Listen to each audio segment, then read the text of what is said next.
الحمد لله رب العالمين والصلاة والسلام على سيد الأنبياء والمرسلين وعلى آله وأصحابه ومن تبعهم إلى يوم الدين أما بعد أعوذ بالله من الشيطان الرجيم بسم الله الرحمن الرحيم ولقد كتبنا في الزبور من بعد الذكر أن الأرض يرثها عبادي الصالحون صدق الله العظيم।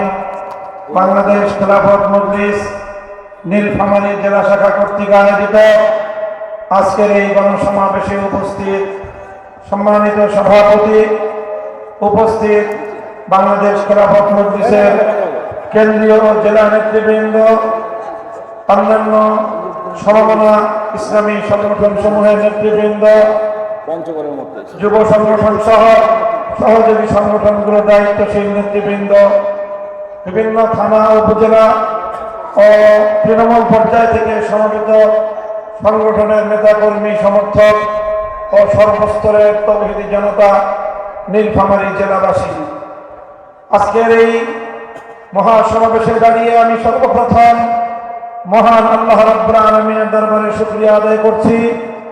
যেই মহান রব্বুল আলামিন আমাদেরকে আমাদের বুকের উপর থেকে জগদ্দল পথের পাথরের মতো চেপে বসা নব্য ফেরাউন যুগের জালিম শাসক শেখ হাসিনা এবং তার সরকারকে অপসারণ করে আমাদেরকে মুক্ত বাতাসে নিঃশ্বাস গ্রহণ করার সুযোগ করে দিয়েছেন।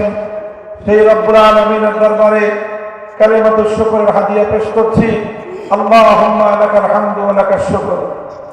আমি আজ বাংলাদেশের যে নিশ্চিন্ত, নিরাপদ, সম্প্রীতির একটি পরিবেশ সৃষ্টি হয়েছে, সেজন্য শ্রদ্ধা করে স্মরণ করছি ওই সকল আত্মত্যাগী বাংলার দামাল সন্তানদেরকে দীর্ঘ 15 বছরের ফ্যাসিবাদ বিরোধী সংগ্রামে যারা নিজেদের জীবনকে কোরবান করেছে, মানুষের জন্য, মানবতার জন্য, জুলুম এবং অন্যায়ের অবসানের জন্য যারা শাহাদাত বরণ করেছেন।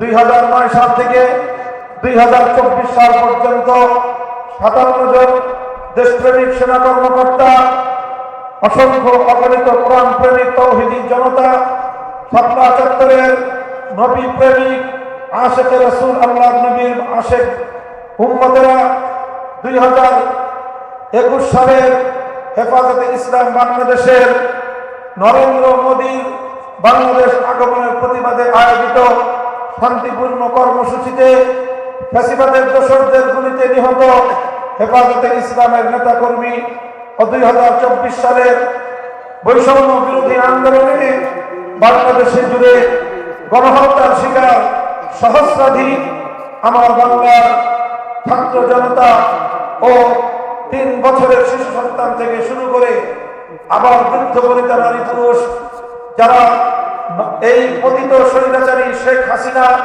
এবং তার খুনি বাহিনীর নির্মম হত্যাকাণ্ডের শিকার হয়ে শাহাদাত বরণ করেছেন, আল্লাহর দরবারে তাদের সকলের শাহাদাত কবুল করার জন্য দোয়া করছি এবং তাদের এই আত্মত্যাগ যেন গ্রহণ হয় আল্লাহর দরবারে, এবং এটা যেন বাংলাদেশের একটি সুন্দর ভবিষ্যৎ নির্মাণের জন্য এটি আল্লাহ পাক কবুল করেন।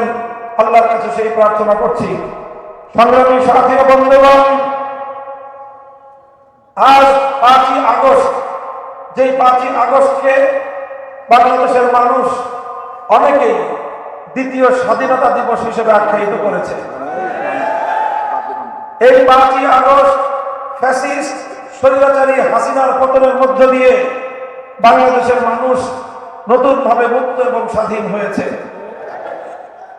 অর্থাৎ এই 13-15 বছর পর্যন্ত আমরা ছিলাম স্বাধীন বাংলাদেশের পরাধীন নাগরিক।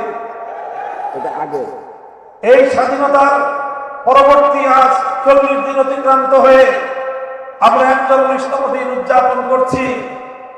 এই সময়ে আমি এই স্বাধীনতার উপকার যারা, এই স্বাধীনতা আন্দোলনের প্রাণ পুরুষ যারা, সেই ছাত্র জনতা সহ দেশবাসীকে, দেশের সচেতন রাজনৈতিক নেতৃত্ব ও সকল রাজনৈতিক দল সমূহকে একটি বিষয়ে আমি দৃষ্টি আকর্ষণ করতে চাই।